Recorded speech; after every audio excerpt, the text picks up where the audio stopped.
한국경제TV 생생한 실전 투자 정보 와우퀴. 월 5,000원 커피값으로 투자 정보가 내 손 안에 배달됩니다. 와우킥 N에서 만나요. 네, 섹터 인사이트 시간입니다. 그동안 반도체가 모든 수급을 받아가면서 우주항공 관련주는 계속해서 부진한 모습을 보여줬었습니다. 누리호 4차 발사를 앞두고 있습니다. 다가오는 27일이죠. 전남 고흥에서 누리호의 4차 발사가 예정되어 있는데요. 이를 두고 일각에서는 우리나라에서도 본격적인 우주의 시대가 도래했다. 이런 평가도 나오고 있습니다. 가장 중요한 건 주가들의 흐름이겠죠. 자세한 이야기 나눠보도록 하죠. 정의훈 유진투자증권 연구원 모셨습니다. 어서 오세요. 반갑습니다. 안녕하십니까. 자, 우주항공에 대한 관심이 있지만 지금 주가가 반응을 해주지 못해서 좀 답답한 면도 있는 것 같습니다. 이벤트에 대해서 좀 짚어주실까요? 이번에 누리호가 이제 발사를 곧 이제 앞두고 있는데 이번 발사를 통해서 좀 국내 우주 산업에 관련된 이제 모멘텀이 좀 발생될 것으로 기대를 하고 있고, 특히 지금 우리나라 우주 산업 같은 경우에는 누리호 발사 이후에 차세대 발사체까지 이어지는 추후에 있는 이제 발사체 개발이 좀 더 놔두고 있는데, 관련된 예타 통과라든지 이제 관련된 예산 이제 조정 같은 것들이 아직 시간이 많이 남아 있는 상황입니다. 그래서 성공 가능성에 대해서도 전 세계적으로 과거 데이터를 보면 사실 첫 발사에서 성공하는 확률이 50%가 채 안 됩니다. 그래서 통상적으로는 이제 50% 안 되는데 우리나라 누리호 같은 경우에는 그래도 이번에 4차 발사이기 때문에 이번 4차 발사에서는 2, 3차 발사 때 성공을 했었거든요. 그래서 4차 발사에서는 좀 무난하게 될 것으로 기대를 하고 있습니다.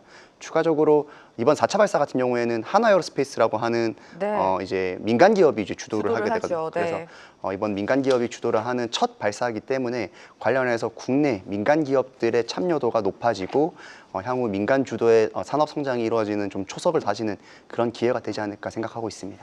네, 이번에는 정부가 아니라 민간 기업이죠. 하나에어로스페이스가 주도하는 첫 사례입니다. 4차 발사를 앞두고 기대감이 모아지고 있는데, 누리호 이전에 지금 한빛나노 일정이 연기가 됐었습니다. 12월 17일에 발사를 다시금 기대를 하고 있는데, 이 부분의 성공 가능성은 어떻게 보십니까? 쉽게 말씀드리면 누리호는 우리나라 정부에서 개발한 로켓이고요. 한빛나노 같은 경우에는 민간 기업에서 개발한 로켓입니다. 국내 이노스페이스라고 하는 상장사에서 개발한 로켓인데, 아직까지는 누리호는 아까 서두에 말씀드렸다시피 2차 발사, 3차 발사에서 발사 성공을 이미 이룩한 바 있거든요. 그런데 한빛나노 같은 경우에는 이번에 첫 발사입니다. 그래서 이번에 한 달 정도 연기가 됐는데 관련해서 부품 이슈가 있어서 좀 점검하는 이후로 좀 연기가 됐지만 이번에 첫 발사인 만큼 서두에서 말씀드렸다시피 발사 성공 가능성을 그렇게 높게 평가하지 않는 분들도 계세요. 그런데 2023년에는 이미 1단 로켓의 발사를 성공한 바 있기 때문에 저는 어느 정도 기대감이 반영될 수 있지 않을까라고 생각을 하고 있습니다. 네, 기대감은 여전히 살아있다라고 언급을 해주셨습니다. 누리호 4차 발사를 앞두고 지금 앞서서 정부가 아니라 민간 주도로 하는 게 좀 차이점이다라고 언급을 해주셨는데, 이 밖에도 1차, 2차, 3차 때랑 지금 4차랑 어떤 차이점, 특이성이 있습니까? 1차 발사 때는 말 그대로 첫 발사인 만큼 결국엔 로켓의 가장 큰 중요한 점은 탑재된 위성을 목표한 고도까지 이제 배송을 시키는 로켓 배송 관점에서 보셔야 되는데, 배송을 시키는 관점인데 1차 발사 때는 실패를 했었습니다. 그래서 1차 발사에서는 그러니까 목표 고도까지는 올라갔지만 위성을 안착시키는 데 실패를 했고, 2차 발사에서는 위성 모사체를 안착시키는 데 성공을 했어요. 근데 여기서 말씀드리는 위성 모사체 같은 경우에는 본격적인 이제 위성을 이제 하는 게 아니라 성능만 검증하는 위성을 성공을 시켰던 거고, 3차 발사 때부터 실제 차세대 소형 위성을 안착을 시키면서 실용적인 관점에서의 발사 성공이 있었고, 이번 4차 발사에서는 차이점이 있다라고 하면 3차 발사 때보다 더 크고 무거운 위성을 이제 우주로 발사하는 것에 의의가 있는 것이고, 두 번째로는 1, 2, 3차 때까지는 항우연이라고 하는 국가기관이 주도해서 이번 발사를 진행을 했었다면, 이번 4차 발사 때부터는 하나에어로스페이스라고 하는 민간 기업이 주도를 해서 발사를 한다는 측면에서 의의가 있다고 생각하시면 좋을 것 같습니다. 네, 이런 가운데 이번 발사를 통해서 우주에서 신약 단서를 찾는 것과 같이 좀 다양한 시도가 이루어질 것이다. 그 기대감도 우리가 빼놓을 수가 없는데, 이 부분도 좀 자세하게 풀어주실까요? 그 부분을 말씀을 드리면, 먼저 이번에 발사되는 위성을 보면 차세대 중형 위성이라고 하는 큰 위성이 하나가 있고 네. 나머지 큐브 위성이라고 하는 작은 위성들이 있거든요. 그래서 그 큐브 위성 같은 경우에는 뭐 산학연구원 같은 데에서 이제 만든 위성들이 탑재가 되는데 아까 말씀해주신 부분을 좀 자세히 설명을 드리면 우주공간 같은 경우에는 미세 중력, 그러니까 중력이 거의 안 느껴지는 공간이다 보니까 단백질 결정화 과정이라든지 이런 과정에서 중력의 영향을 굉장히 좀 적게 받습니다. 그래서 그런 연구적인 관점에서 굉장히 좀 이점이 되는 환경을 조성을 할 수가 있어서 이번에 발사되는 큐브 위성에 그 내용을 탑재를 해서 실험을 한다라고 생각하시면 될 것 같고 이 외에도 항법 관련된 GPS라고 하죠. 항법 관련된 부분도 검증을 하게 되고 또 위성 도킹이라든지 랑데뷰 같은 우주 로켓 우주선 관련된 이제 기술도 많이 검증을 하게 됩니다. 그래서 이번 발사로 인해서 여러 가지 산업이라든지 이제 연구 조직 같은 이런 곳에서 좀 많은 도움을 얻을 수 있지 않을까 생각하고 있습니다. 네, 지금 누리호 4차 발사를 앞두고 기대감이 커지고 있는 상황입니다. 특히나 민간으로 주도하는 첫 사례이기 때문에 이 성공을 기원하는 움직임이 많이 나오고 있는데 성공의 기준 어떻게 가이드라인을 정하고 계십니까? 결국 우주 로켓의 가장 큰 목표는 지상에서 만든 물체를 네. 우주 공간까지 이송시키는 게 목표이거든요. 그러다 네. 보니까 가장 중요한 성공 포인트는 위성을 목표한 궤도에 안착을 시켰느냐 말았느냐가 가장 큰 목표일 것 같습니다. 여기서 말하는 고도에서 안착을 시켰다라는 것은 단순히 고도까지 올라가는 것이 아니라 위성이 지구의 중력에 맞게 공전하기 위해서는 그에 따른 속도까지 받쳐줘야 되는 것이거든요. 그래서 해당하는 고도에 해당하는 속도까지 맞춰서 위성을 올려 보내는 것이 성공이냐 아니냐의 가장 큰 기준점이 될 것 같습니다. 자, 신규 상장한 기업도 살펴보도록 하겠습니다. 21일이었죠. 비츠로 넥스텍이 신규 상장을 했고 누리호 엔진의 핵심이죠. 컴포넌트를 제작해서 주목을 받기도 했습니다. 이 종목의 앞으로의 주가 향방은 어떻게 예상하세요? 결국에 비츠로 넥스텍 같은 경우에는 이번 누리호 로켓 엔진의 중요한 부품으로 들어가는 것입니다. 그런데 로켓에서 가장 중요한 포인트가 바로 이 엔진이거든요. 그래서 이 엔진의 중요한 부품으로 들어간다는 것이 좀 의미가 있는 것이고 또 우주산업 같은 경우에는 기술력이 굉장히 높고 또 국가 간의 기술 장벽이 굉장히 크기 때문에 레퍼런스가 굉장히 중요합니다. 그래서 어떤 우주 로켓에서 우리가 가장 중요한 부품을 납품한 이력이 있다는 그런 레퍼런스를 쌓는 측면에서 봤을 때 이번 발사 성공으로 인해서 비츠로 넥스텍이 국내에서는 차세대 발사체, 아까 말씀드렸던 향후에서 더 큰 로켓을 개발하는 국내 프로젝트에도 참여할 가능성이 굉장히 높아지는 것이고 뿐만 아니라 해외 기업에서도 로켓을 개발하는 기업 입장에서 봤을 때 비츠로 넥스텍의 엔진의 특수 부품을 납품받을 수 있는 가능성이 높아진다는 측면에서는 긍정적입니다. 다만 비츠로 넥스텍을 보실 때는 비츠로 넥스텍 같은 경우에는 사업 부문, 전체 사업 부문에서 우주산업 부분이 차지하는 부분이 40%가 채 안 됩니다. 그래서 나머지 사업 부문들도 같이 함께 보시면서 이 기업의 주가를 전망하시는 것이 또 도움이 되지 않을까 생각하고 있습니다. 네, 누리호 4차 발사라는 굉장히 큰 빅 모멘텀을 앞두고 현 시점에서 관련주들을 내 포트 안에 담아야 되는지 궁금하실 텐데요. 최근에 다른 섹터에 수급이 쏠리면서 우주항공 관련주는 시세를 못 내주는 것도 맞았죠. 지금 어떻게 보고 계시고 최선우주 어떤 종목 보고 계십니까?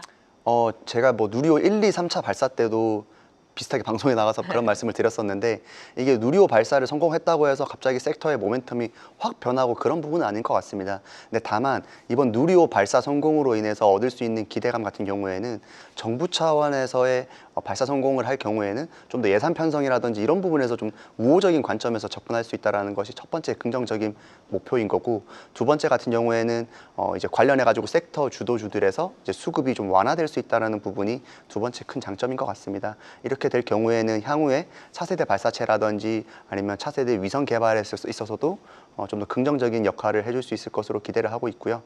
최선호주 같은 경우에는 국내에 이제 좀 다양한 기업들이 있을 수 있을 것 같습니다. 크게 발사체 영역에서 같은 경우에는 하나에어로스페이스가 이번에 민간 주도로 로켓을 개발을 주도하고 있기 때문에 하나에어로스페이스를 말씀을 드리고 싶고 두 번째로는 결국에는 위성 로켓 기술력이 올라가면 위성들이 많이 발사가 될 것이거든요. 그래서 위성이 우주로 많이 나아가게 되면 위성을 개발하는 측면에서의 제조 기업들이 많은 수혜를 입을 것으로 예상을 하고 있습니다. 그래서 국내에서는 위성 개발 전문 기업인 세트랙아이에 관심을 주시면 좋을 것 같다 말씀을 드리고 싶습니다. 네, 하나 에어로스페이스 그리고 세트랙 아이까지 탑픽으로 제시해 주셨습니다. 다음은요, 게임 업종 보도록 하겠습니다.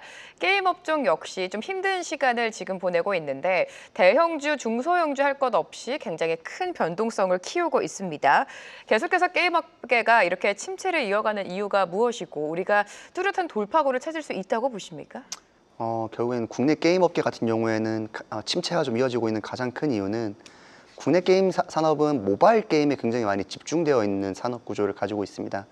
그런데 이 모바일 게임 시장이 코로나 때 정점을 찍었다가 매년 조금씩 게임을 하시는 유저들이 이탈하시는 것 같아요. 그래서 과거에는 뭐 지하철이나 이런 데서 모바일 게임을 하시는 분들을 심심찮게 볼 수 있었는데 최근에는 이게 뭐 좀 쇼츠를 본다든지 유튜브를 보는 그런 분들이 네. 많아졌잖아요. 그러다 보니까 모바일 게임 유저들이 이탈하는 것이 가장 큰 산업적인 숙제인 것 같습니다. 그래서 향후에는 좀 어떤 섹터의 전반적인 모바일 게임 시장의 반등보다는 개별 종목들의 어떤 신장 모멘텀이라든지 실적 모멘텀을 보시고 투자를 접근하시는 것이 더 좋을 것 같습니다.